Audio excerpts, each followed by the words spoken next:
meeting, eu combino com as profissionais que estão aqui hoje junto com a gente, tá bom? Mas a gente fica bastante contente de ter a sala aí cheia para compartilhar e conversar um pouquinho das experiências, né, que nossa equipe tem tido aí em relação ao posicionamento Prona.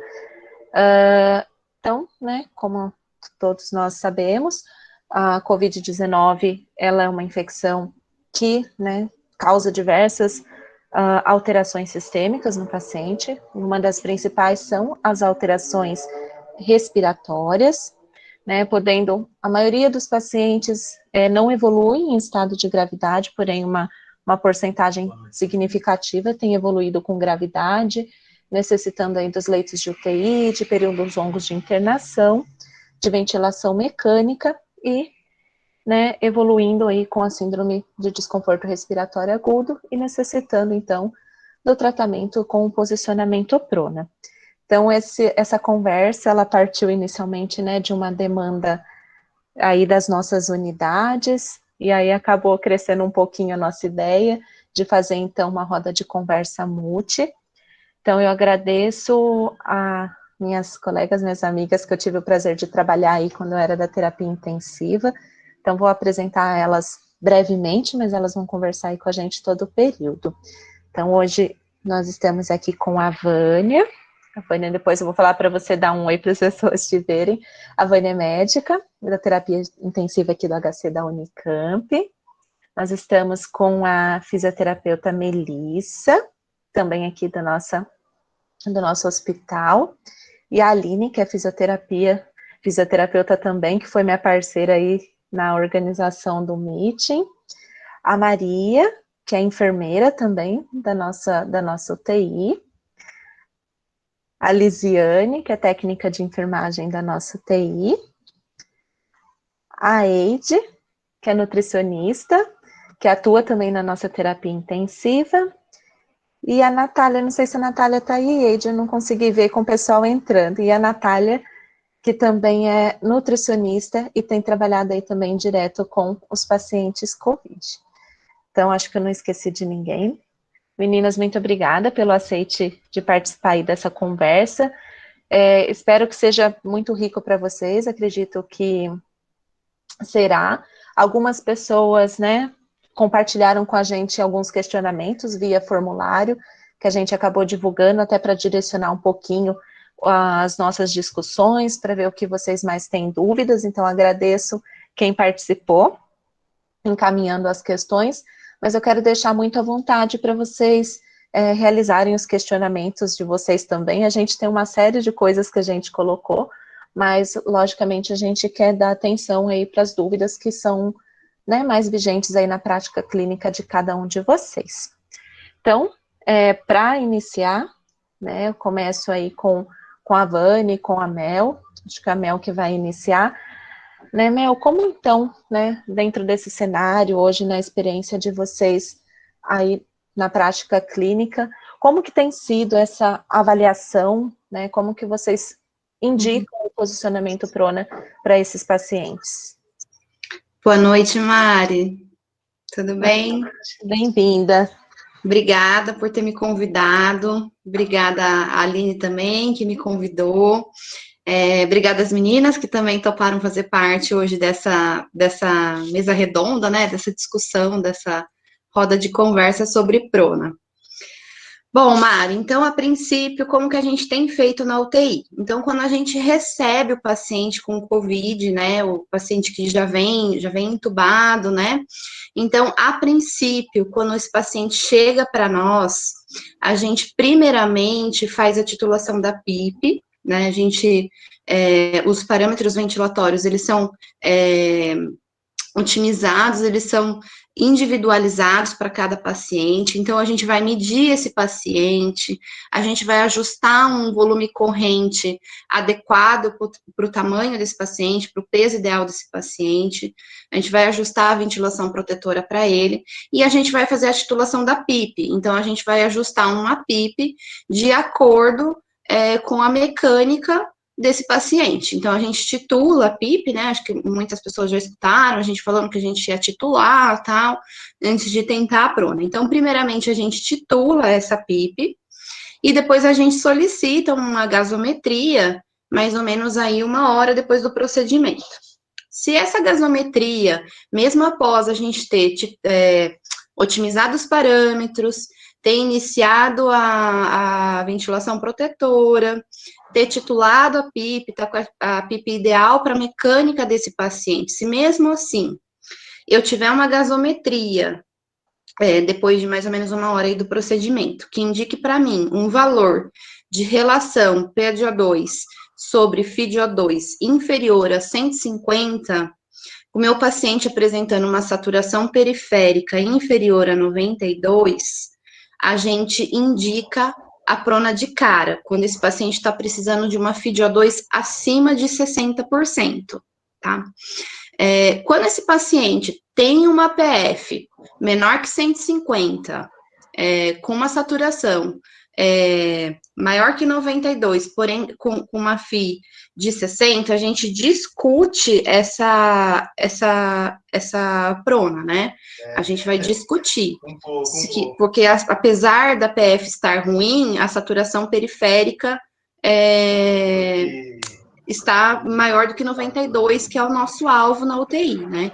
Então, a gente discute com a equipe multi sobre todos os benefícios que essa posição pode trazer, não só na melhora da PF, também na mecânica ventilatória desse paciente. Então, a gente vai discutir com a equipe multi os prós e os contras da posição. Então, a gente chega num consenso a partir dessa discussão, tá?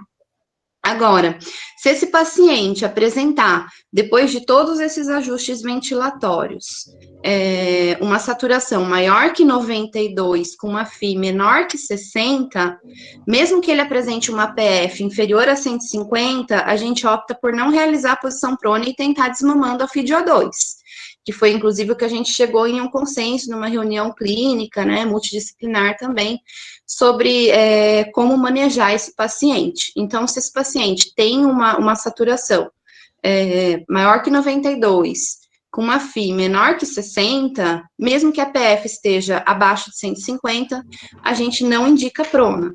A gente vai tentando abaixar essa FiDO2 baseado na saturação periférica, porque nem sempre a gasometria ela é colhida num momento bom, né? Então, às vezes, o paciente podia ter hipersecretivo, podia acabar de ter sido manipulado, mudança de decúbito, e daí a gente pode ter uma alteração aí nos valores de PF por conta disso. Então, a gente basicamente usa isso como norte para a gente para decidir a terapia. A relação PF, PaO2 sobre FiDO2, e a saturação periférica e a quantidade de oxigênio que esse paciente está precisando. Então, a gente costuma utilizar isso como norte para decidir se a gente vai indicar ou não a terapia. Não sei se a Vânia quer fazer mais alguma observação. Depois desse compêndio de conhecimento de fisioterapia, né, Mel? Boa noite, pessoal. Um prazer estar aqui com vocês. Obrigada pela presença de todo mundo e obrigada pelo convite, Mari e equipe. E sempre é um prazer estar na equipe multi, né, do HC. Super fã. Pessoal, eu acho que o que eu complemento só aí é a questão da prona espontânea, que também a gente indica antes da intubação. Então, nos ambientes de enfermaria, nos ambientes de mais enfermaria, né, que a gente acaba tentando pronar, e isso tem dado resultado, né, às vezes evitado uma intubação, não postergado, mas evitado, e às vezes no período em que a doença não está já na piora, então a gente consegue segurar. E muito do que a Mel falou, dos pré-requisitos aí, seria também a consideração do balanço hídrico, que muitas vezes a gente, quando deixa o paciente muito encharcado, balançado positivo, só vai fazendo volume, nessa hora a gente vê que não é só a prona, a gente primeiro precisa resolver o balanço, né, ou em conjunto, isso também, fazer uma observação aí do balanço hídrico, para poder ter uma resposta boa, né? Então, às vezes, a gente só de zerar o balanço e negativar, a gente já resolveria sem precisar indicar a prona. Às vezes, a gente faz as duas coisas ao mesmo tempo. Outra coisa também, o ajuste de sedação, ou primeiramente de analgesia, e o ajuste aí das assincronias, né? Que aí a Mel é especialista também. Mas acho que no momento é isso que eu complemento. Acho que outras... falaremos depois o restante aí, talvez. Inclusive, é legal falar sobre esse assunto da prona espontânea, que tem sido feita com bastante sucesso nas enfermarias, né? E na prona espontânea, a gente costuma indicar quando esse paciente apresenta uma saturação abaixo de 92, mesmo com suporte de oxigênio, seja catéter, máscara não reinalante. Então, a gente costuma também indicar nesses casos. E a gente também tem associado com o VNI e com o catéter nasal de alto fluxo, que foi tema da outra discussão, né? A gente também tem associado essas outras terapias. Perfeito, meninas. Então, né, até para a gente contextualizar um pouquinho, eu vou pedir para a Maria e para a Lisiane, elas vão fazer uma apresentação sucinta, né, com fotos, né, para a gente contextualizar um pouquinho como é o posicionamento e alguns cuidados específicos que a gente tem, e aí depois a gente vai dando continuidade aí às dúvidas que foram surgindo. Maria, bem-vinda, e Lise, não estou vendo a carinha da Lise aqui na minha tela, mas sejam muito bem-vindas e fiquem à vontade. Boa noite, pessoal. Sou Maria, sou enfermeira, então, da UTI adulto. A gente ficou esse ano, né, de pandemia. A gente preparou essa aula de prona, né, na verdade, um treinamento, uma atualização, no ano passado, quando a gente recebeu os novos colaboradores, e ainda continua recebendo novos colaboradores, tem algumas atualizações e algumas dúvidas que surgem ao longo do tempo e as nossas experiências que a gente foi vivendo aí ao longo desse último ano. Eu vou compartilhar com vocês os slides que a gente preparou, que deu uma atualizada comparada ao ano passado, mas tem mais fotos e muitas coisas as meninas estão aí, a equipe médica está aí, a equipe de nutrição, então eles vão complementando para a gente. Vou compartilhar a tela com vocês.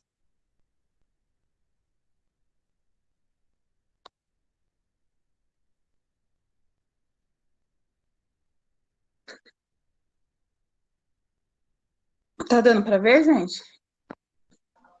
Tá sim. Tá sim, Má. Gente, quem tá pelo celular, antes da Maria começar, às vezes vai aparecer agora duas Marias, então às vezes fica a Maria aparecendo na tela de vocês. Cliquem lá nos participantes que vai ter Maria Brito Monteiro, apresentação. Aí fixa na tela de vocês que aparece os slides, tá bom? Pode continuar, Má.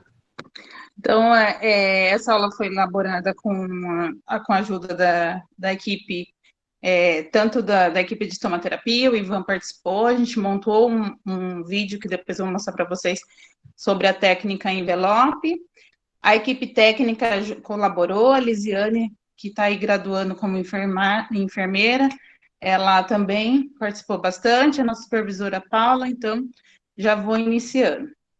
O que a Mel acabou de reforçar, então, na hipoxemia grave, é indicado aí o decúbito ventral, que seria a prona, que a gente mais utiliza.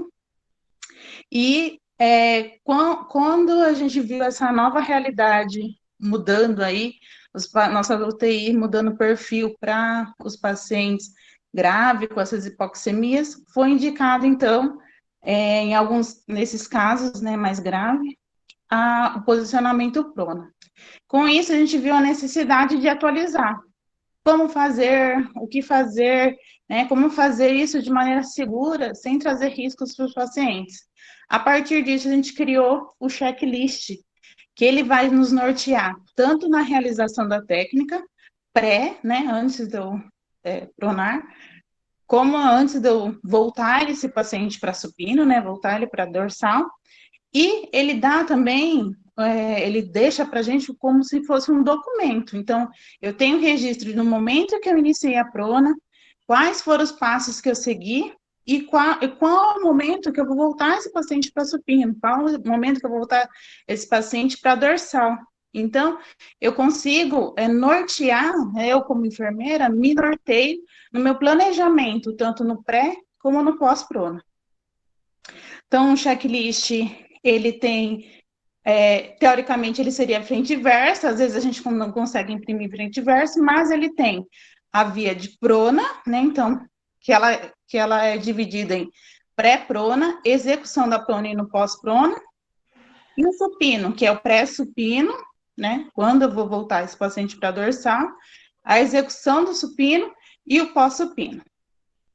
Então, os principais cuidados no pré e no pós, né, no pré e no pós-prona, no pré-supino, que seria voltar ele para dorsal, seria a avaliação das indicações.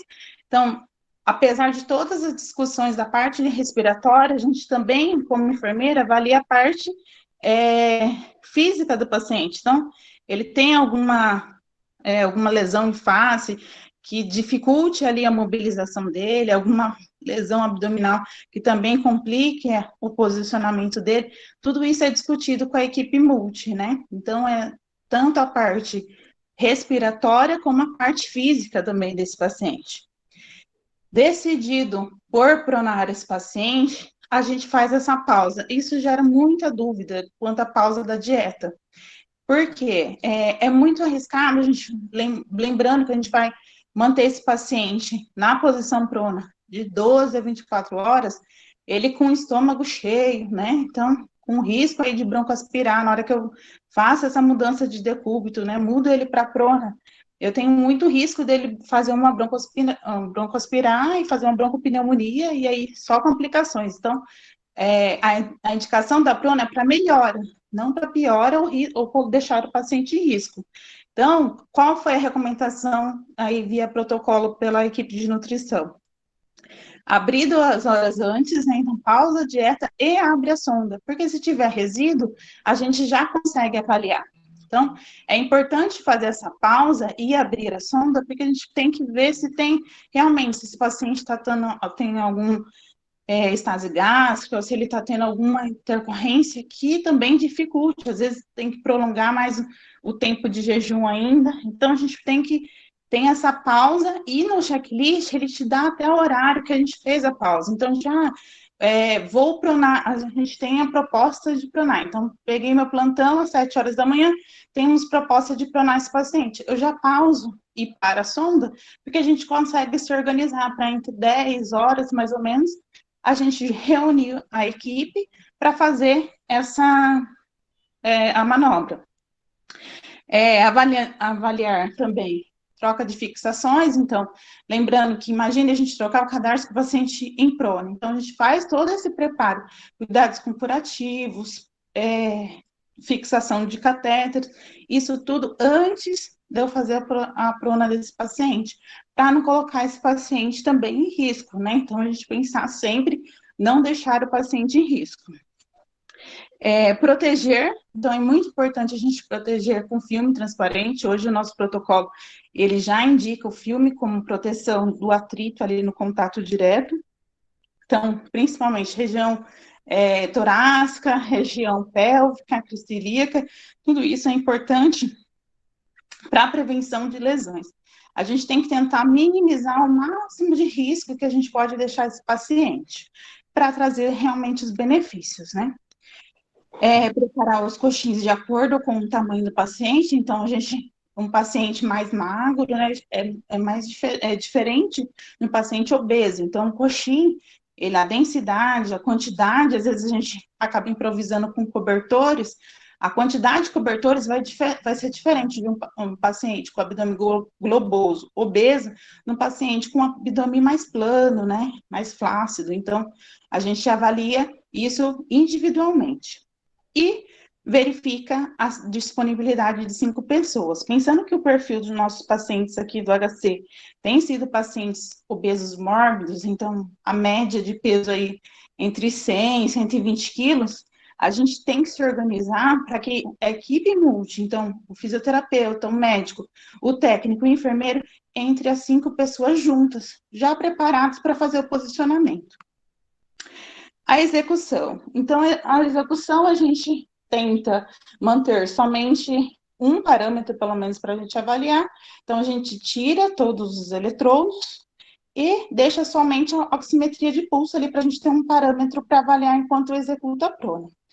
Eventualmente, acaba a gente, pela estabilidade do paciente, a gente mantendo ali com, até tirando, mas um parâmetro é bom a gente sempre deixar.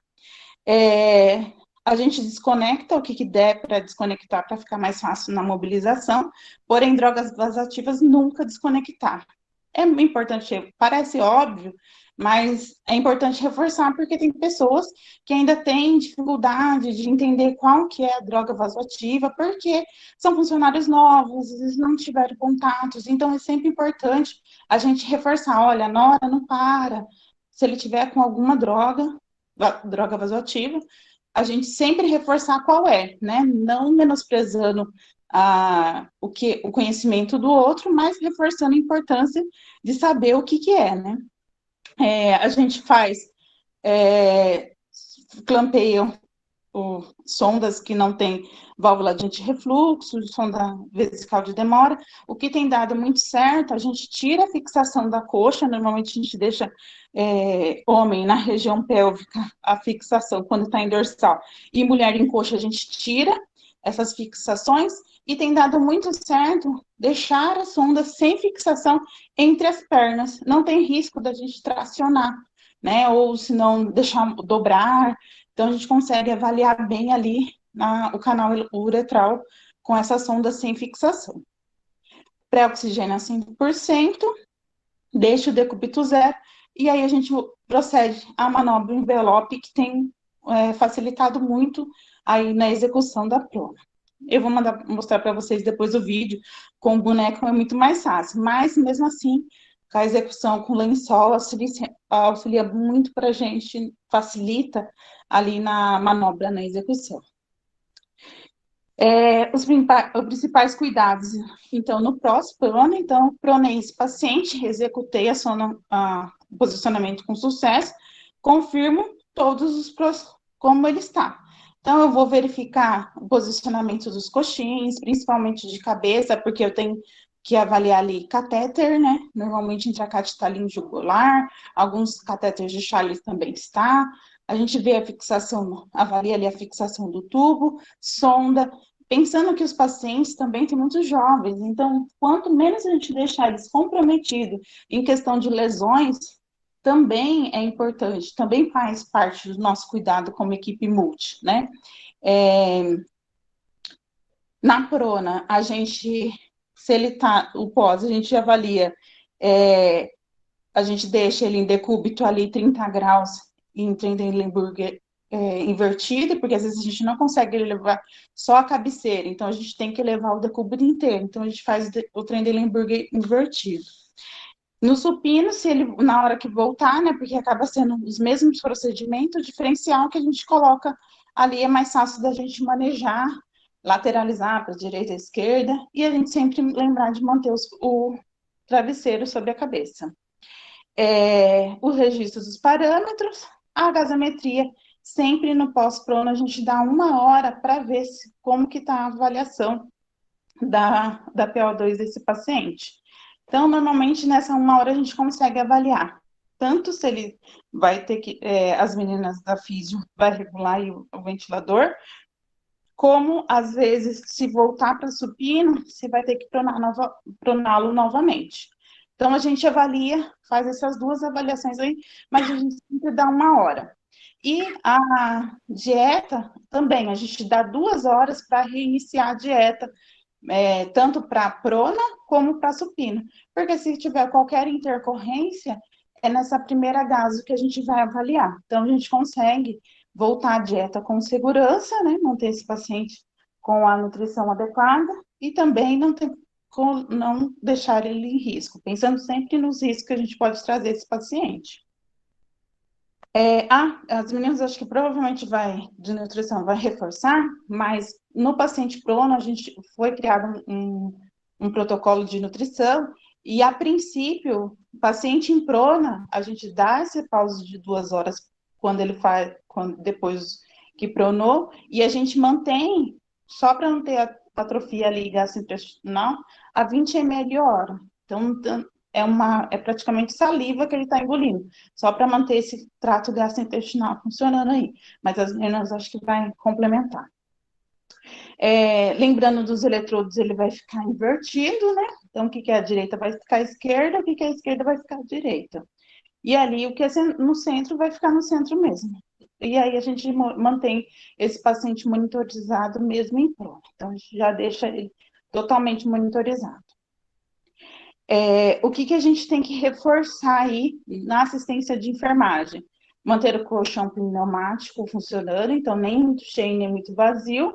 Avaliar as características da pele, então, para a gente da enfermagem, é muito importante a gente ver o que a gente pode intervir, o que a gente pode proteger, realizar as mudanças de decúbito de cabeças, braços e pernas. Então, a equipe da físio, ela também é importante nesse momento para nos auxiliar, principalmente mudança de cabeça. Eu vou mostrar para vocês no vídeo, vai ficar mais fácil de entender. É uma mudança que não dá para fazer sozinho, né? Então, a gente não dá para você correr esse risco, né? Então, a gente sempre faz em 2 pessoas, né? Então, é importante toda a equipe estar engajada na proteção da pele desse paciente. Então, a gente melhora o padrão respiratório, mas a gente também tem que melhorar a qualidade de vida posterior, né? Então, pensar ali nariz, a cartilagem, se ele perder um pedaço ali, uma necrose, que houve já, por conta de mudança de decúbito, porque a gente tinha medo, no começo a gente não sabia muito como fazer, teve perda de necrose de asa de nariz. Imagina um jovem, né, a reabilitação dele, tudo dificulta, né? Então, é importante a equipe estar engajada, entendida que é necessário realizar a mudança, né? Então, a gente se programar para de 2 em 2 horas, ou ver toda a entrada no quarto como uma oportunidade. Então, a física está lá no quarto, ela está trabalhando, já aproveita, já faça a posição nadador, já muda o decúbito de cabeça, se o paciente tem condições de dobrar a perna. Então, essas pequenas mobilizações, a gente salva a pele do paciente. E reforçar com a equipe que o checklist é um documento, então a gente se planeja através dele. Então, hoje em dia, a gente criou ele para nos facilitar, para nos nortear, porém as coisas acabam se perdendo, porque a gente vai fazendo tão habitualmente, só que ele é um documento, então é mais fácil para me planejar, para me passar o meu plantão. Olha, a proposta é para voltar ali para supino às 15, às 16, então é importante a gente ter esse planejamento e a gente ver se os passo a passo foram seguidos, né?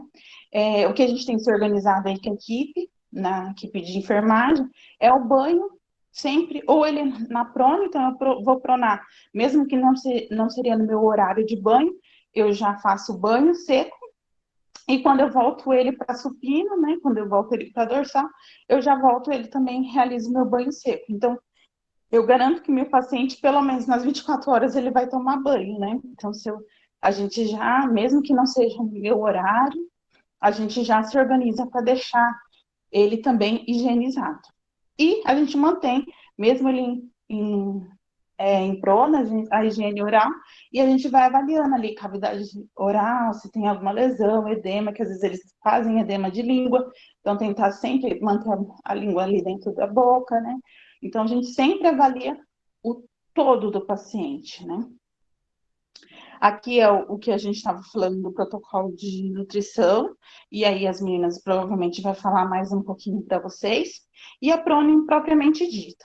O que foi levantado muito aí nos questionários, que a gente vai responder ao longo da nossa discussão, é a questão dos coxins. Então, o coxinho a gente acaba criando de acordo com o tamanho do paciente.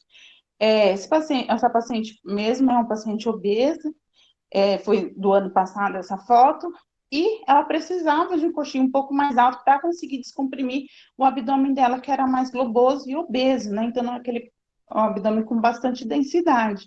Então, ele faz com que diminua o atrito dela ali direto no no colchão do paciente. Então, aliviou bastante para ela e tem uma boa resposta. Tem uns pacientes que são mais magros, ele não tem a necessidade de um coxim tão alto. Então, a gente avalia paciente por paciente. Outra modalidade que a gente utiliza também, que a gente fez, até testou ela, foi a semiprona. Então, é quando a gente lateraliza esse paciente para um lado, o que a gente avaliou com uma paciente em semiprona? Que teve uma melhor adesão pela equipe, então, imaginando que é só 2 coxins para a gente manipular, né? Então, a gente tira é só um coxinho lateral e o coxinho da cabeça. Então, é muito mais fácil da gente manipular e mudar de decúbito, então, a adesão então, foi muito boa. E manteve a melhora do padrão respiratório desse paciente, então, que é uma coisa boa também. Então, se melhora, salva a pele e ainda salva, tem a resposta, então é bom. O que algumas porém tem as suas exceções, tudo tem exceções, né? Pacientes com comprometimento na complacência, por exemplo, se ele tinha mais ao lado direito, quando a gente fazia essa semiprona à direita, eles não tinham resposta ou até pioravam. Então, nesses pacientes que tinham esse comprometimento muito importante, de um lado, principalmente, então acabava sobrecarregando. Então, aí a gente já não era uma boa indicação. E paciente muito obeso mesmo, obeso com um abdômen muito globoso, obeso mesmo, ele também não teve uma resposta tão boa assim também, né, no semiprona. Então, tem que avaliar cada caso individualmente, né? Depois a gente vai elencar mais algumas contraindicações e indicações aí do semiprona, mas umas das citações aí que as pacientes gestantes têm ficado no semiprona, dependendo do tempo de semanas que ela está.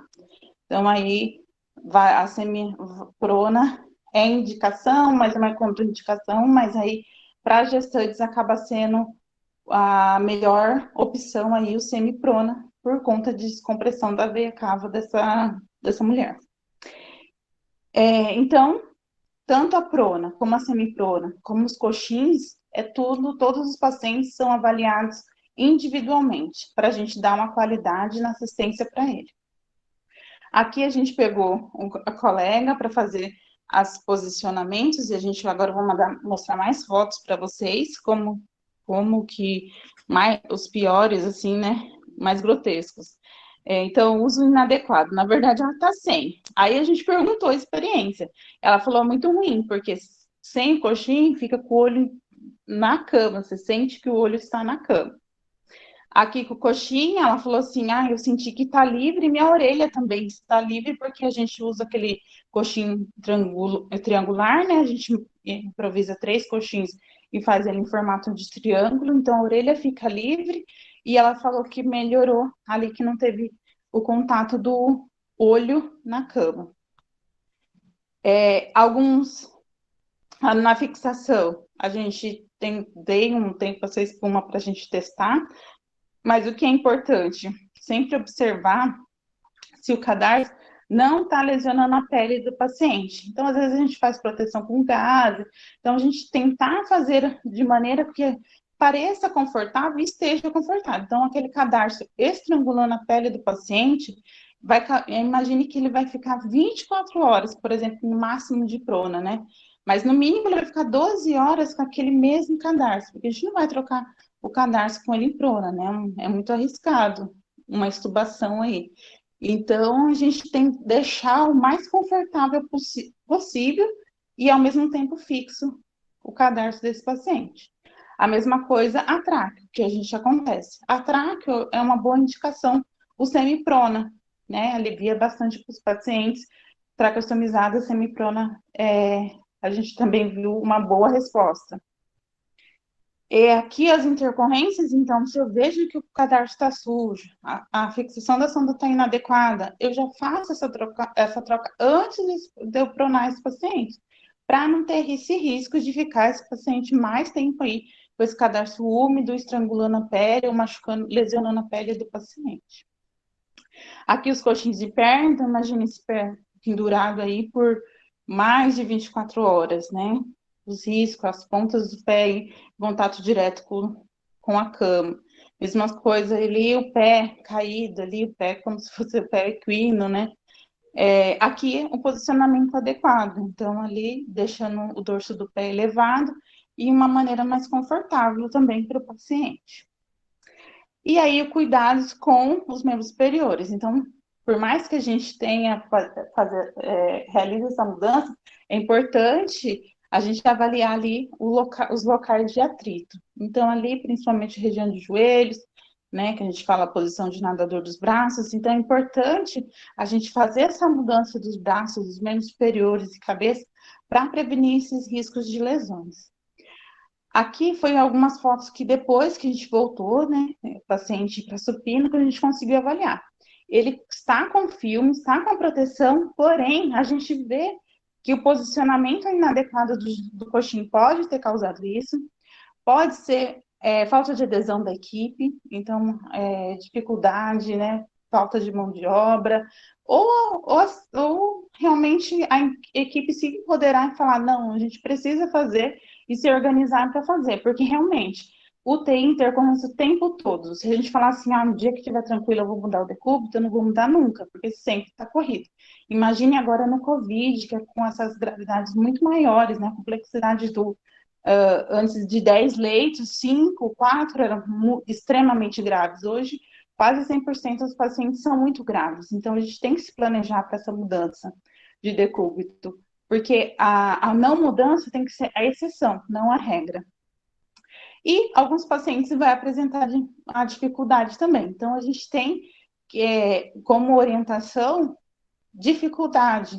Apresentei dificuldade, não consegui, relata, porque a gente consegue ver uma outra possibilidade. Será que a gente colocar um coxinho, tentar uma pequena mobilização diferente? Então, a gente se engajar, se empoderar para fazer diferente, para que individualmente, avaliar individualmente para aquele paciente, para que a prevenção funcione. Aqui também, uso inadequado de coxim. A gente pode observar que nem foi colocado filme, quando voltou para supino, nem tinha colocado filme. Então, são pacientes que, assim, além de tudo, da recuperação da parte pulmonar, ainda vai ter essa recuperação de pele ainda, né? Claro que vai ser, também tem muito paciente obeso, que eles, por si só, vai abrir a lesão. Mas o que a gente puder prevenir, a gente trabalhar com isso. E uma das coisas que levanta muita polêmica é parada em casos de se o paciente está em prono. Pelas guidelines, a gente tem que iniciar o procedimento, iniciar o quanto antes a massagem. Porém, a gente não sabe muito qual a melhor resposta desse paciente em prona, se é tão efetiva quanto o paciente em dorsal, o paciente supino. O que a guideline recomenda? O paciente parou, identifiquei a parada, né? Se o paciente está em ventilação, já está, né, entubado, então a gente inicia esse paciente, inicia as compressões com esse paciente em prona, até reunir as 5 pessoas paramentadas para fazer, voltar esse paciente para supino. E aí a gente faz realmente as compressões efetivas, que o melhor seria ele em dorsal, ventilando e fazendo a massagem. Aqui a região correta, então, seria na região interoscapular, e aí a gente garante somente, né, por mais que a gente tenha as atualizações aí, a garantia de uma compressão adequada e uma ventilação adequada com o paciente em supino, né, ele em dorsal. Pensando aí, se o paciente está em prono espontâneo, ele parou, ele não vai conseguir voltar sozinho. Então, a gente vai voltar esse paciente para dorsal, porque daí vai ter que realizar a intubação, não tem como mesmo, tem que fazer com esse paciente em dorsal. Mas, se o paciente já está sob ventilação, a gente inicia a massagem, mas a gente reúne quanto antes a equipe para voltar esse paciente para supino. Aqui é o posicionamento das pás, o adesivo, né, onde ficaria para, em caso que necessite a desfibrilação. Aqui foi as referências que eu usei e os colegas que colaboraram aí. Vou compartilhar com vocês agora o vídeo que a gente montou, bem rapidinho.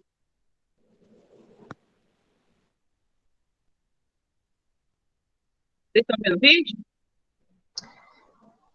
Tá, mas ele tá bem pequenininho, Má. Não tá em modo apresentação. Foi? Acho que se inverter o celular, ele fica a tela cheia, não fica? Peraí, deixa eu ver. Quer complementar alguma coisa, Lise? Enquanto eu vou aqui virando a minha... Que a proteção de pele, ela tem que ser sempre feita com um filme de proteção.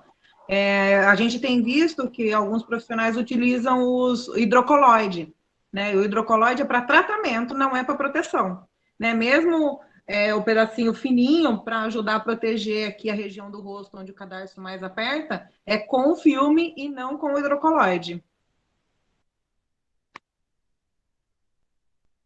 Pode falar mais coisas que eu estou procurando aqui ainda. Qualquer coisa, Má, a gente vai dando continuidade, aí você organiza para abrir, a gente abre depois também, não tem problema. Tá, deixa eu ver. Eu acho, a Maria falou com maestria, né? Só acrescentando que a questão da mudança de decúbito da cabeça, por exemplo, eu sou uma técnica já antiga e eu ainda me sinto insegura em fazer esse procedimento, digamos, com um funcionário novo, né? Digamos assim, mais novo do que eu. Então, eu preciso mesmo do apoio efetivo da enfermeira ou das físios que têm mais experiência que a gente, ou até mesmo do médico nesse procedimento. É um procedimento rápido, fazer a mudança de decúbito da cabeça e depois as pernas e as mãos o técnico consegue realizar sozinho, mas a mudança da cabeça, eu me sinto insegura em fazer, por exemplo, com um funcionário mais novo. Então, eu preciso que a enfermeira ou o físio, ou os médicos estejam mais próximos da gente para fazer mais vezes, digamos assim, né, com mais frequência, e que a gente se sinta mais seguro, né, porque às vezes eu sinto que essa mudança, ela fica meio a cargo do técnico. Aqui eu acredito que tem poucos técnicos, se eu estiver falando alguma bobagem, aí alguém pode me corrigir, mas eu sinto que fica mais próximo do técnico. Mas o técnico, às vezes, não faz, não é só porque eu não quero, é porque é um risco. E a gente se sente inseguro, sim, fazer essa mudança de decúbito, né? Parece que é fácil, parece que é simples, mas não é simples.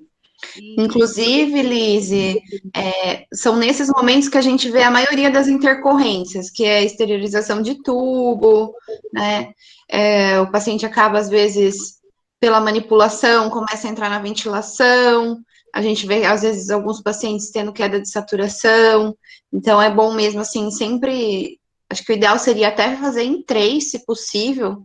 Ficar uma pessoa, se o paciente é muito obeso, ficar uma na cabeça e 2 para levantar o tórax, né, para conseguir rodar a cabeça. Isso, porque exatamente são nesses momentos que a gente vê a maioria das intercorrências acontecendo. Às vezes o paciente para de ventilar, já vi o tubo torcer dentro da boca na hora de fazer a mudança. Então, é um dos períodos mais críticos mesmo durante a manipulação aí. E como a Maria reforçou, cada vez que entra um profissional no paciente, é uma oportunidade que a gente tem de fazer essa mudança, né? Então, quando o físio entra, a gente já fica ali de olho para a gente já entrar junto para um auxiliar o outro ali. E como também todos sabem, né? A gente está com vários funcionários novos. E se eu, que sou uma técnica velha já, tenho essa insegurança, imagine um funcionário novo. Né? Então, eu acho que, reforçando, o enfermeiro, ele tem que ser um pouquinho, né, alguns aí, um pouquinho mais proativos nessas situações. E não só ficar esperando o técnico chamar o enfermeiro, mas o enfermeiro chamar o técnico. E ficar de olho também. A hora que ele vê o técnico entrar, ele já corre, vamos mudar aqui. E assim a gente vai se ajudando, porque as lesões, eu vejo que elas estão aumentando cada vez mais, a gravidade das lesões estão ficando maiores. Alguém pode me corrigir aí se eu estiver errada, né? E são coisas que, na maioria das vezes, são evitáveis com a mudança de decúbito, né? Então, como a Maria falou, todo dia é corrido? Todo dia é corrido, é UTI, né? Eu não posso esperar o dia tranquilo para fazer isso, né? Mas estamos melhorando. Acho que a gente tem caminhado para uma melhora. Antes era um evento, né? Nossa, vamos pronar um paciente, meio que parava a UTI. Hoje a gente prona 4 num plantão só, né? Então, tem ficado mais fácil com todas essas atualizações, mas eu tenho percebido que as lesões têm aumentado também. Perfeito, meninas. Maria, vê se você consegue colocar o vídeo. Vou soltar aqui, então. Que é a relação de tanto da técnica envelope e as mudanças de decúbito, as pequenas mobilizações aí, mudança de decúbito de cabeça, os braços e tudo mais. Ficou maior? Tá ótimo, Má. Então, aí é zerar o decúbito, a gente prepara os coxins então, do tamanho do paciente, já prona esse paciente o coxinho.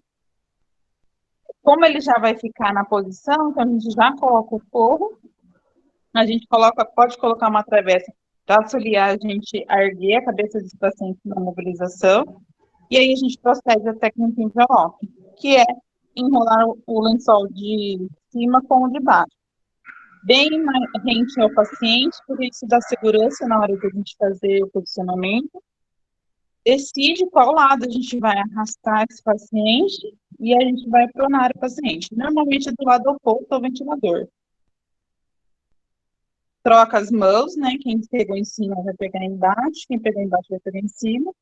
E aí quem tá na cabeça vai controlando o tempo. Olha, tá tudo ok, pode pronar. Eu vou tirar o lençol e eu vou avaliar a pele do meu paciente. Já vou monitorizar, já vou deixar tudo ok.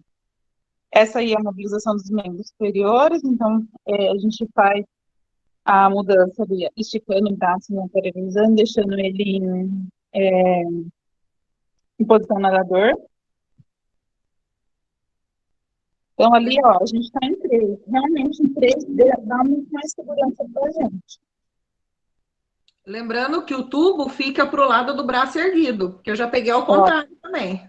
Aqui a gente vai deixar, aqui vai dá para ver mais de perto, tanto o triângulo como o coxim, e a cabeça sempre olhando para o braço que está erguido, porque evita lesões aí de hiperestender o pescoço. As pequenas mobilizações, então, o paciente que é muito obeso, realmente a gente não consegue dobrar a perna, mas a gente às vezes consegue aliviar o quadril ali desse paciente. E aí a gente fala, sempre prevenir, sempre será o melhor remédio, né? Obrigada, Má. Acho que a Vânia pode Eu só queria abrir. complementar com um exemplo que aconteceu na UTI na primeira onda, que fiquei bastante tempo lá, e teve uma situação do posicionamento da cabeça, que o paciente estava, obviamente, grave, por isso que a gente ia pronar, e aí pronamos o paciente, e depois de um tempinho a técnica, eu apareci ali no posto, estava acho que no 203A, e eu vi o paciente cianótico. Aí eu falei, nossa, ele estava grave, mas piorou muito rápido. O que que aconteceu? Então a mão dele estava realmente, as mãos e os pés já estavam cianóticos. Quando a técnica me avisou que ela resolveu virar a cabeça sozinha. E aí, tá dando. Pessoal, só quem está com o microfone aberto, deixa só o da Vânia aberto. Então, quando ela virou, eu desconfiei, então, que o tubo tivesse dobrado no pala. E aí, na hora, eu corri, eu chamei todo mundo e a gente despronou, e era isso mesmo. Então, na hora de mudar a cabeça de posicionamento, não tem como fazer isso sozinho. Porque você, na hora que você vai mudar a cabeça de posição, você tem que elevar um pouco o tórax. Não dá para você simplesmente arrastar o tubo e a cabeça, né? Você tem que levar um pouquinho para fazer isso, né? Sem ter essa movimentação dentro da boca. Isso acotovelou o tubo e ele quase parou. Foi um sufoco, mas se reverteu. Isso é muito perigoso. Eu concordo que isso não é uma pessoa sozinha. Só não. Incidência de tal coisa sendo mais relevante nesse período. Perfeito. E aí fazer um trabalho de impacto. Ficou. Ficou mudo ou terminou, né, Vânia? O indicador é assim. Ok.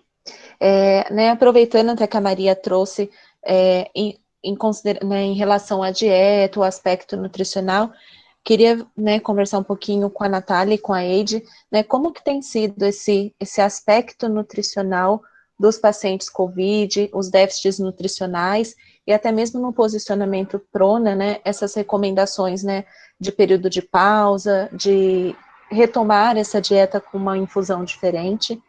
Então, aí eu queria escutar um pouquinho de vocês em relação a esses aspectos nutricionais do paciente COVID. Não, sim, era isso mesmo. Que eu vejo aqui também. Boa noite. Tudo bem, gente? Acho que a Edi pode começar falando um pouquinho, não sei se você quer falar, Edi, um pouquinho do protocolo, ou se eu já falo do perfil dos nossos pacientes. Será que a Edi está... A Edi está sem áudio. Está sem áudio? Tá, eu vou falar um... o microfone dela. Agora Pronto, sim. Desculpa. Agora foi. Acho que eu vou começar falando mais do protocolo, mas até mesmo para falar um pouquinho do histórico dele, né? Então, esse protocolo, ele foi lançado em 7 de julho do ano passado, e ele foi baseado numa diretriz da Braskem, que é a Sociedade Brasileira de Nutrição Parenteral e Enteral, que lançou essa diretriz em 14 de março do ano passado. Então, isso tem 1 ano e 1 mês, né? Hoje completa 1 ano e 1 mês. Acho que não só a nutrição, mas todos os profissionais envolvidos aí no COVID aprendeu muito durante esse período, né? E essa diretriz que a Braskem lançou, hoje, ela, não digamos que ela é criticada, mas todo mundo fala que foi algo muito precoce para se lançar, tanto que foi a única, né, se você pegar a Aspen, não tem nada falando, assim, de infusão, e algo tão específico, igual a Braskem colocou, né, mas, ao mesmo tempo, eu acho que foi de grande valia, porque foi um momento que ninguém sabia o que faz, o que não faz, né, tanto que no início da pandemia, a gente tinha um número de parenteral, não sei se o pessoal lembra aí, tinha um número de parenteral muito maior por conta desse medo, tanto por conta da posição prona, que não é algo novo, talvez é algo assim, da rotina ficou mais próximo da rotina, né? E a gente tem que, então, a primeira coisa, né, a gente tem que lembrar que o paciente COVID é um paciente crítico, né? Então, um paciente crítico, ele tem aí um hipermetabolismo, né? Fora esse hipermetabolismo da doença crítica, a gente tem acompanhado outros profissionais de saúde que têm aí a calorimetria indireta nas instituições, né? E a taxa metabólica desse paciente é muito elevada, muito, né? Então, assim, já teve aí casos de falar que é 3.000, 2.000 calorias, tá? E a gente tem que lembrar que esses pacientes são pacientes, a grande maioria, obeso, sobrepeso, né? E isso acaba mascarando um pouco a massa magra desse paciente, e hoje o que a gente tem muito é a obesidade sarcopênica, e quando a gente pensa na perda muscular, né, a gente não tem que pensar só nos músculos de membros inferiores, superiores, né, mas principalmente do diafragma, aí que o objetivo principal é a gente estar desmamando esse paciente e, posteriormente, fazendo esse paciente ir para uma dieta via oral. Então, ele também vai precisar aí da musculatura do esôfago e do pulmão, né. E essa dieta de 20 ml hora, o que acontece? Eu acho que todo mundo já perdeu um pouco o medo disso, né? Porque imagine esse paciente, ele fica aí praticamente 12 horas pronado, isso dá 500 calorias, 1.000 calorias. O pessoal que trabalha com terapia intensiva sabe que isso é uma dieta que geralmente é no primeiro dia, né? Então, o primeiro dia que o paciente está iniciando, ok, né? Mas a gente pensar que esse paciente vai permanecer assim, 1 semana, né? E aí ele permanecer 5, 6, 7 dias com 500 calorias, né? Em 4 dias, esse paciente vai ter recebido no máximo 2.000 calorias em 4 dias. E a gente está falando no quê? No paciente jovem, muitas vezes tem jovem, que o metabolismo é maior ainda, uma doença hipermetabólica, e tudo isso porque a gente tem medo da aspiração, né? Eu acho que, sim, é algo que a gente precisa ter cautela, porque o risco realmente existe, né? O pausar a dieta, tudo, mas, assim, é uma equipe multi, né? E, assim, nada melhor do que a gente estar avaliando cada paciente. Assim como na posição supina, a gente tem paciente que não vai tolerar a dieta, o pronado também, né? E eu acho que hoje toda a equipe está mais ciente e mais, assim, melhor, né, para avaliação à beira-leito realmente do paciente, para verificar esse risco. Aí eu fico pensando, a gente também tem que pensar que a gente está monitorando risco, mas muitas vezes a gente não vê outros riscos, né, que seria essa perda, esse tempo maior de ventilação mecânica, um risco maior de infecção, consequentemente um risco maior de tempo de internação e as lesões por pressão, né. Então, acho que a Nath, que está nas UTIs Covid, né, que acompanha mais esses pacientes, ela vai falar um pouquinho aí da experiência. Tem bastante paciente que está conseguindo, né, infundir uma dieta um pouco maior. Esse é o principal objetivo, né, mas não que isso tem que ser igual ao protocolo de um paciente que a gente utiliza nas outras UTIs, porque isso precisa ser avaliado a cada paciente, né, mas que precisamos desmistificar um pouquinho isso para esse paciente nutrir, porque nós estamos desnutrindo os nossos pacientes, né, através de um protocolo. Talvez ele seja muito útil, sim, né, em casa, mas precisamos repensar, né.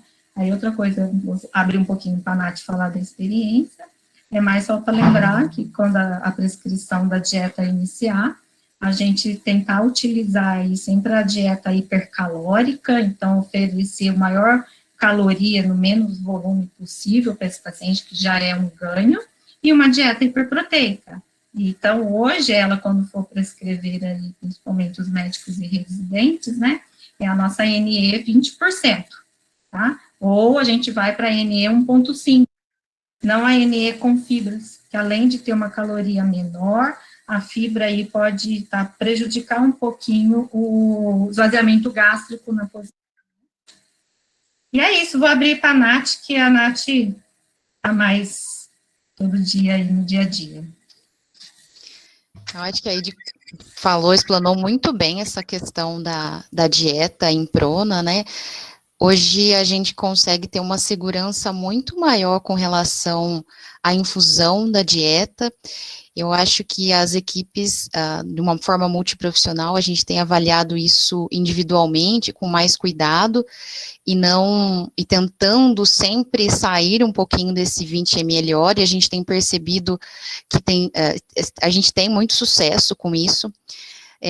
As equipes, os médicos, eles têm apoiado muito essa ideia, porque o paciente prona, muitas vezes recorrente, por 20 horas, e aí tem o tempo de jejum, pré e pós-prona, então a gente perde aí 4 horas já em jejum estabelecido, e aí a gente fica com esse 20 ml hora por muito tempo, como a Edi falou, a gente não ultrapassa 500 calorias, então aí o paciente pronou uma vez, ok, mas muitas vezes esse paciente precisa de uma prona seguida, e aí é exatamente como ela falou, em vez da gente a gente tá evitando uma broncoaspiração, sim, né, a gente tem que ter esse cuidado, mas muitas vezes esse paciente tem condição, né, então a gente tem tido esses esforços de orientar e trazer essa segurança para a equipe de enfermagem, né, que está ali à beira-leito, de fazer realmente essa infusão no ml hora da dieta prescrita, sempre que o paciente tolera.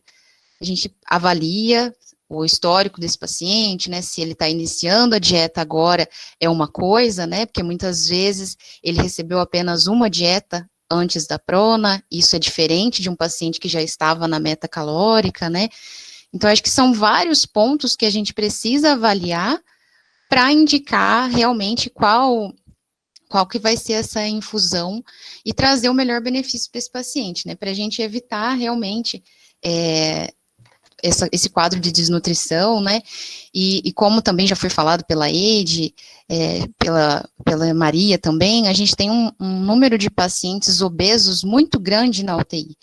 Então, isso mascara muito essa perda de massa muscular, né, então, a gente às vezes tem a impressão de que tudo bem esse paciente ficar alguns dias sem dieta, diferente das vezes de um olhar que a gente teria de um paciente já desnutrido, né, que talvez a gente teria um nível de atenção muito maior, não, esse paciente já é desnutrido, vamos correr mais atrás, e às vezes a gente precisa lembrar e ter sempre esse olhar com o paciente obeso também, que ele pode até já vir com uma obesidade sarcopênica, difícil da gente avaliar, e a gente vê isso na literatura também, de como os pacientes têm essa perda de massa muscular, mesmo os não obesos, os pacientes até em hipertrofia, o tanto de perda de massa magra que a gente tem. Então, acho que é um esforço em conjunto da gente sair um pouquinho só do 20 ml hora e ir progredindo isso de uma forma mais individualizada para os pacientes.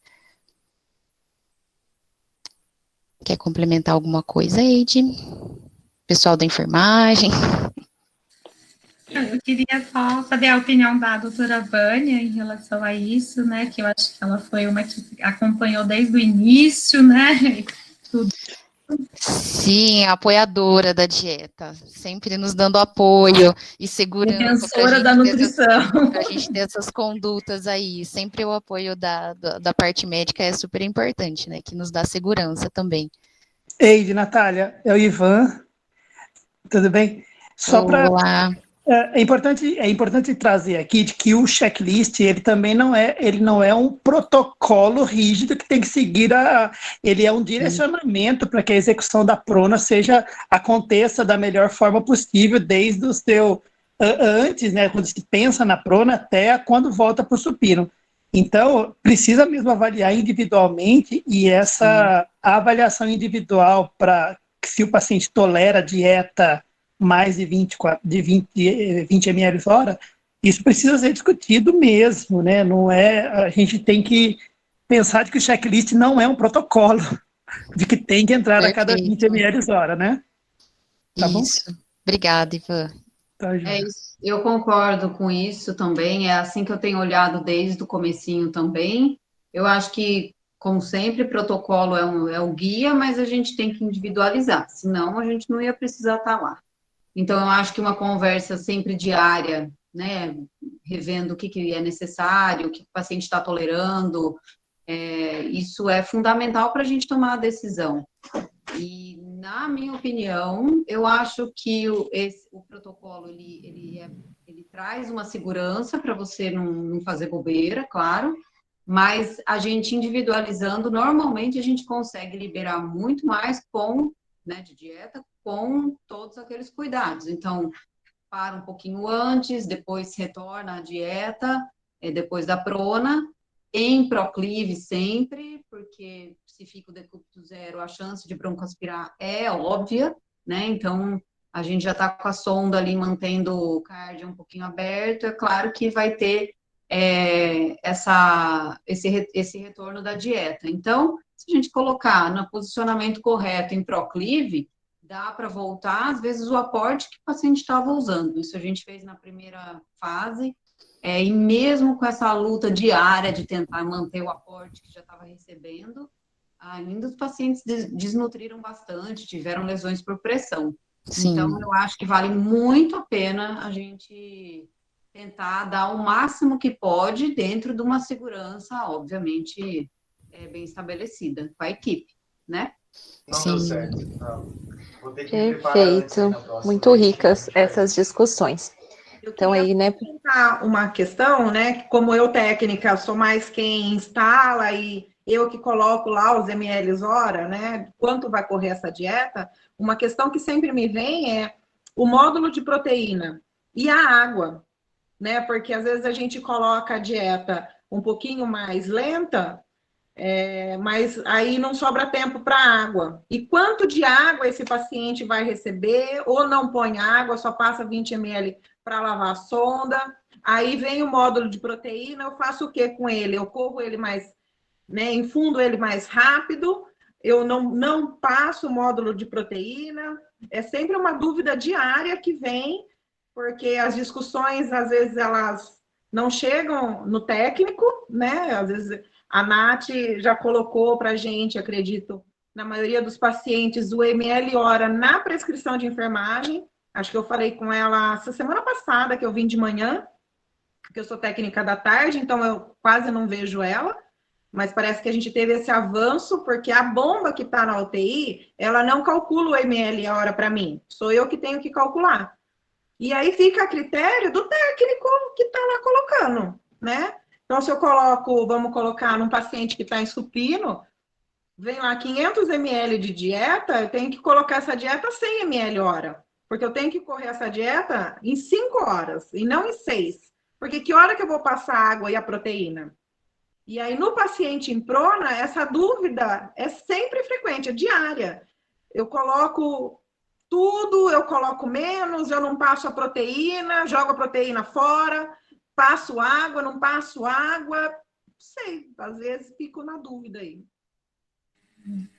Assim, só para esclarecer um pouco, né? Em relação à dieta, eu acho que a gente teve um grande ganho, não sei se vocês notaram, isso vai fazer mais ou menos uns 2 meses, que o número de módulo de proteína diminuiu bastante, justamente porque a gente conseguiu essa dieta hiperproteica, que tem aí 20% de proteína, e antes a nossa dieta tinha 17%. Então, isso foi um grande ganho, né? Em relação a como infundir o frasquinho de dieta, né, eu acho que eu colocar ml/hora, acho que facilita, porém, você precisa saber o que eu vou fazer se não tivesse ml/hora escrito, né? Então, assim, as dietas enterais nas UTIs, elas são fracionadas de 6 em 6 horas. Então, você vai receber, se o paciente tiver com uma dieta contínua, 4 frascos, certo? Então, a gente faz o fracionamento desse frasco, o volume, né, de cada dieta, e esse volume de cada dieta, ele vai variar de acordo com a densidade calórica de cada dieta.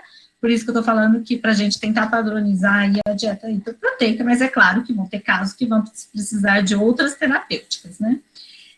O fracionamento já é padronizado dentro da divisão de nutrição dietética para ele ser infundido de 6 a 5 horas, tá? Então, assim, na hora que tiver prescrito a caloria lá, geralmente a gente já coloca 5 horas.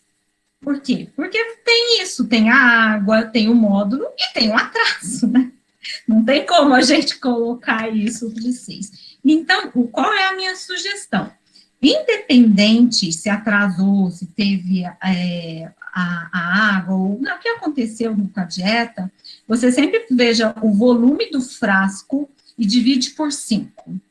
Né? Eu acho que, assim, a gente ganha mais, não tentando passar mais rápido a dieta, porque de repente atrasou e não deu, e, assim, o risco desse paciente ou distender, ou vomitar, ou ter uma diarreia, porque você aumentou o ml/hora na boa intenção, com o objetivo de passar, porém essa consequência pode vir, né? Então, a gente sempre, na hora que a gente faz a progressão calórica, nós nutricionistas, a gente faz essa progressão também de ml/hora, que varia aí entre as calorias, que geralmente, de valor, quando a gente pensa em valor calórico, a gente vai fazendo 25%, 50%, 75% da meta calórica de cada paciente, e isso acaba variando aí. Agora, em relação à água, a gente precisa ver também a densidade calórica do paciente e da necessidade hídrica desse paciente. Existem pacientes, né, que a necessidade hídrica dele está controlada, um balanço muito positivo. Uma das coisas que a gente vê muito em UTI é que depois da primeira semana de um paciente internado na UTI, a dieta enteral, muitas vezes, ela é a principal responsável ali por elevar esse balanço hídrico do paciente. Por quê? Porque a dieta integral, ela já tem de 70% a 80% de água, né? Então, isso precisa ser um cálculo individualizado, que precisamos descontar a quantidade de água que, de acordo com a caloria que está sendo ofertada para esse paciente, sempre verificando a situação, se precisa restrição hídrica ou não, e a lavagem de sonda e mais o módulo. Então, geralmente, muitas vezes, esse paciente só precisa realmente de uma água, quando ele está numa meta calórica, né? De uma água para lavar a sonda para não destruir, né? Então, não sei se deu para ajudar um pouquinho, né? Mas é bem importante a gente, no dia a dia, conversar isso com a enfermagem também, né? De, olha, é tanto, não passa, porque pode ter consequências que, de repente, não é no momento, mas, posteriormente, isso pode dar alguma consequência. Perfeito, meninas. Muito bom. Vou direcionar uma pergunta que veio no chat, que era até uma das perguntas que vieram nos formulários, que é em relação à analgesia, sedação, e se os pacientes em prona, eles necessitam, né, estar sempre bloqueados, né? Como que tem sido, né, na experiência aí de vocês? Vânia, se quiser, fique à vontade. Só antes, tem uma pergunta só falando, para terminar essa questão da dieta, do Tiago, lá na outra sala, se vocês perceberam um aumento de pacientes com vômitos, né, e náuseas, principalmente nos que são mais pronados, que foram pronados mais vezes. Se vocês observaram isso na UTI ou nas enfermarias. Eu não.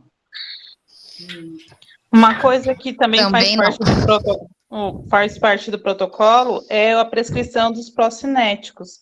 Então, é importante também o enfermeiro lembrar, né, na hora de conferir a prescrição, aprazar, lembrar a equipe médica, olha, vai deixar algum procinético, né, vai deixar aí, sei lá, uma bromoprida, um Plasil, alguma coisa de horário aí para esse paciente, é uma das maneiras de prevenir. E é isso mesmo, é avaliar individualmente, seja no coxim, seja na dieta, né? Então, a gente pensar que não é só a parte respiratória, é todo um contexto aí, paciente individualmente. Mas, realmente, com essa pausa, com esse jejum e com a prescrição dos procinéticos, eu nunca vi nenhum paciente em prona vomitar, não, ou apresentar estase, nada. Mas, só complementando, eu acho que outra coisa importante, porque às vezes a gente lembra de pausar a dieta, a gente colocou os coxins, mas não deixa ele no trend invertido. Então, eu já peguei paciente que a gente pegou plantão, recebeu plantão, o paciente vomitou. E aí você vê o quanto é importante, às vezes, deixar esse trend invertido, porque é o efeito gravidade, né? Então, é realmente um conjunto de coisas. Eu gosto muito mais da posição semiprona, porque ela me dá a oportunidade, eu tenho que fazer isso, de testar a sonda cada vez que eu vou medicar ou instalar uma nova dieta. Então, o paciente totalmente em prona, né, com os coxins, ele totalmente ventral, fica muito difícil a gente colocar o esteto, enfiar a mão por baixo para fazer a ausculta da sonda no estômago. Então, uma vantagem aí do coxim lateral, né, a semiprona que a gente chama, ela proporciona que eu faça essa escuta mais fácil e com mais segurança. Então, eu gosto mais da semiprona, eu acho que ela me traz isso. Porque o paciente totalmente com a barriga para baixo, né, a prona mesmo, propriamente dita, é bem complicado o paciente receber dieta, porque eu não consigo fazer essa ausculta efetiva todas as vezes. E eu tenho que fazer, né?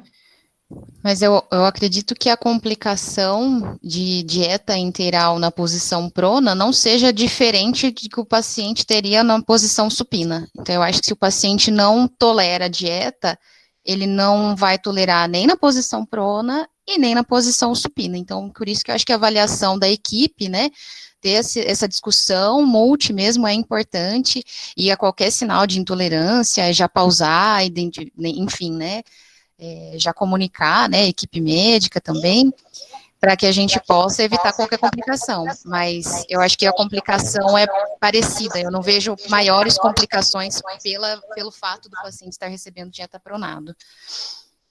Quando eu vou instalar a dieta, né, que eu tenho que fazer essa ausculta, né, eu injeto 20 ml de ar e ausculto lá dentro do estômago, eu já faço o teste de refluxo, né? Então, se eu tenho uma maior dificuldade em fazer esse teste, às vezes o refluxo passa batido, né?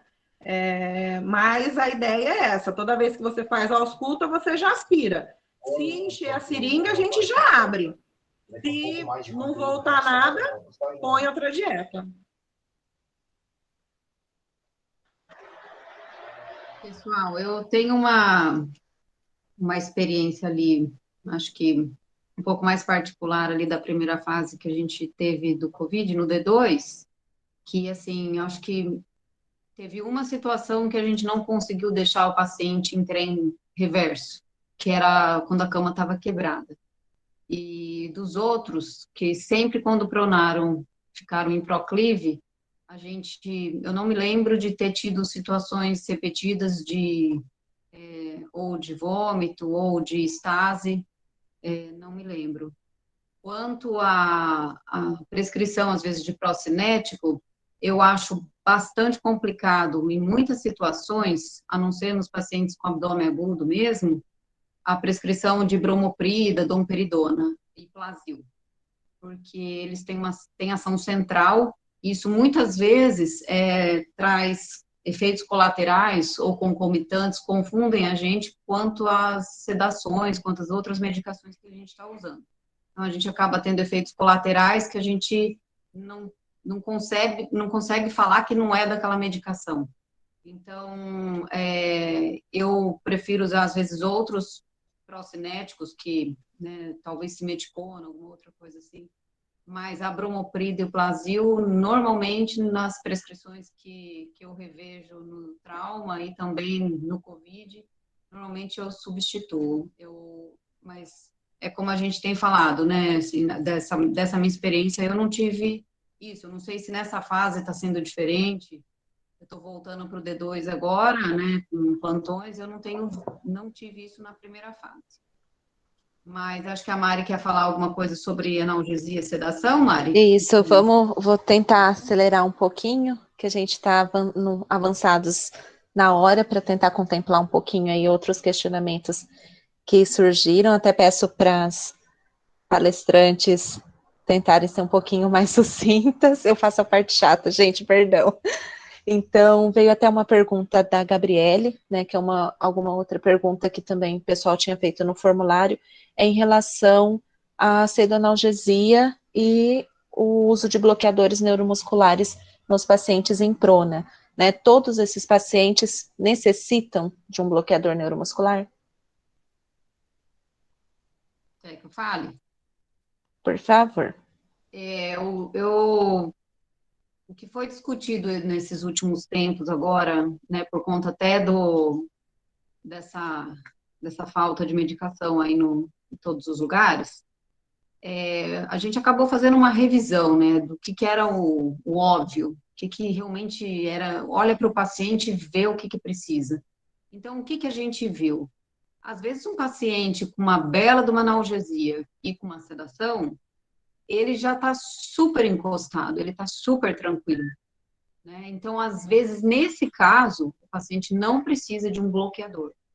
Então, ele prona, se ele está bem sedado, bem RAS menos 5, se a gente for usar qualquer escala aqui, tem que ser a escala de RAS, e RAS menos 5 é uma sedação profunda. Então, isso a gente consegue com uma boa analgesia e com sedação. Não necessariamente precisa do bloqueador. Então, sem a sincronia confortável, não precisa do bloqueador.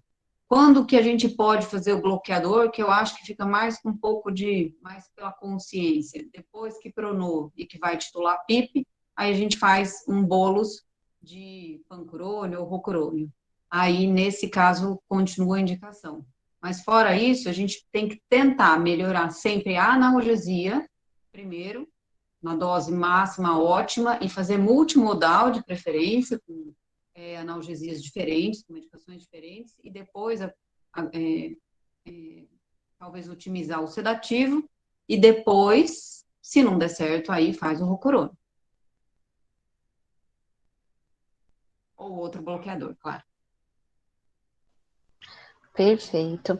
Eu vou fazer uma pergunta que veio aqui no chat, que 2 outras pessoas perguntaram no formulário, que é em relação ao transporte do paciente em posicionamento prona, né? Qual que é a prática de vocês? Até a Bruna colocou ali no chat que vivenciou uma situação, né, do transporte do paciente em prona, como que essa avaliação deve ser feita para ter um transporte com segurança, ou, né, como que deve ser avaliado? Não sei se a Mel quer abrir, ou uma de vocês também, fiquem à vontade.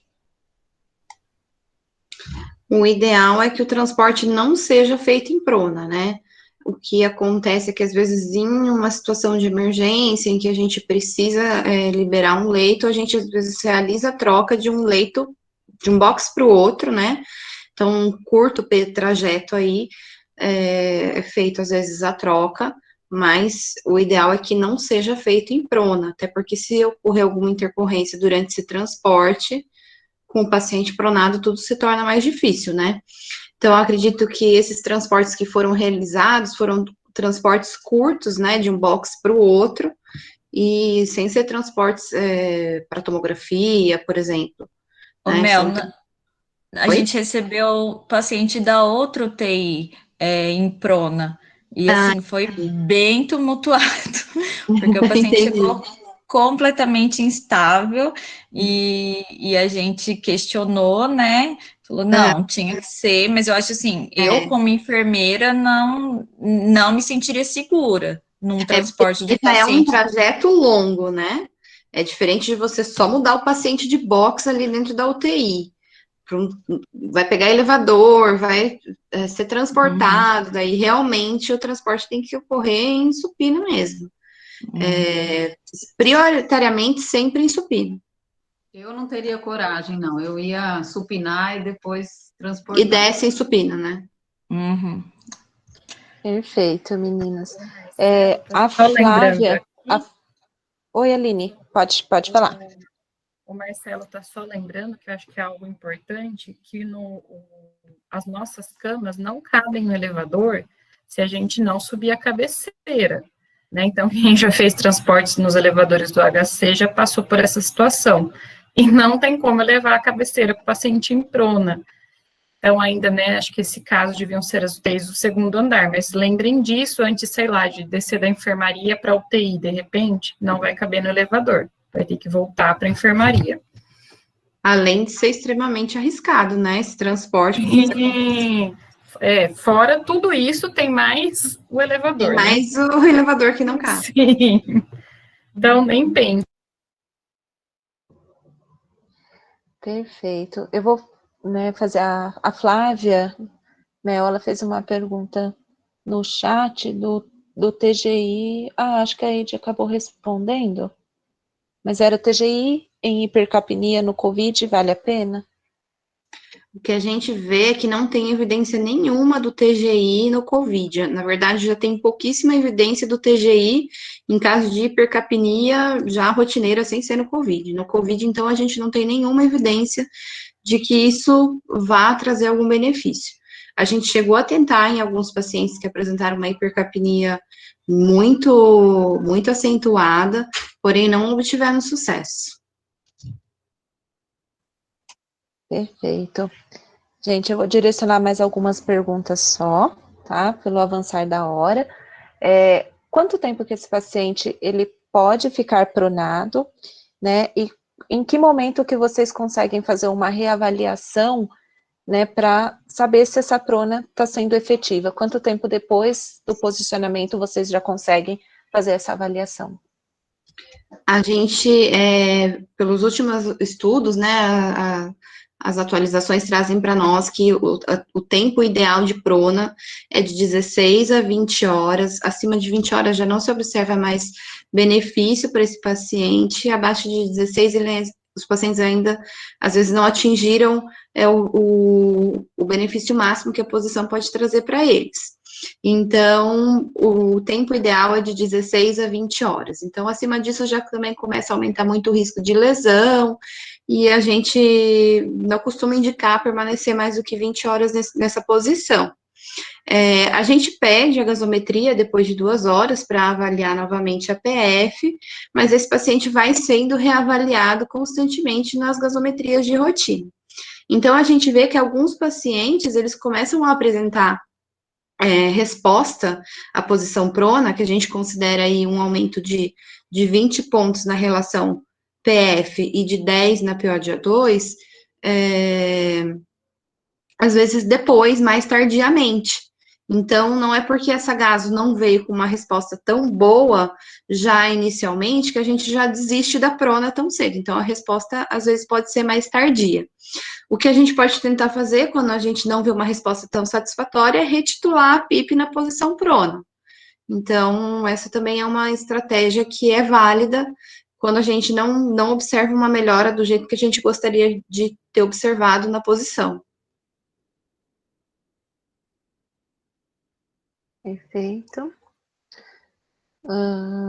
Tem uma pergunta da Gabriele no chat sobre epistaxe, né, sangramento recente, mesmo com tamponamento. É uma contraindicação para a prona?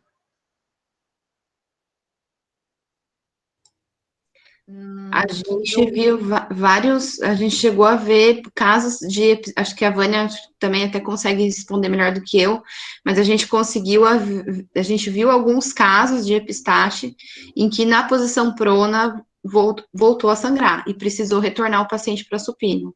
Então, acho que se está muito recente, assim, seria ideal uma avaliação, talvez da otorrino, para liberar, né? O que você acha, Vânia? Eu não sei, eu não vejo como uma contraindicação tal. Não absoluta, né? Absoluta não. Porque às vezes você tem o risco-benefício, né? Então, pode sangrar um pouco mais, mas se não for um sangramento de fossa posterior ali, que você consegue e não vai conseguir controlar, talvez seja um risco maior, então daí talvez não dê para pronar. Mas se for alguma coisa mais só, né, tá sangrando, a gente fica assustado com aquilo, de repente existe um ganho da prona, então talvez seja só relativo, e aí tem que ser uma... Em todos esses meses de prona, a gente viu só 2 episódios que tiveram que retornar para a posição supina. Do restante, nunca teve, assim, nenhum evento que precisou, por conta disso, retornar. Mas já eram pacientes que estavam apresentando sangramento antes, né?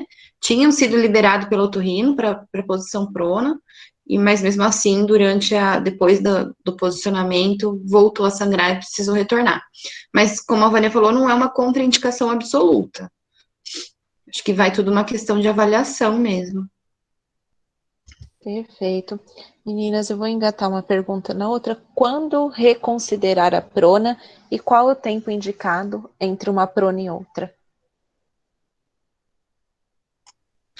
Eu acho que sempre que a relação, a PF, preencher aqueles critérios que eu comentei no começo da aula, né, da PF abaixo de 150, saturação menor que 92, FI maior que 60, ou se tiver com uma mecânica ruim, acho que sempre nesses casos é reindicado a prona novamente. A gente já teve pacientes que chegaram a fazer 12 sessões de prona.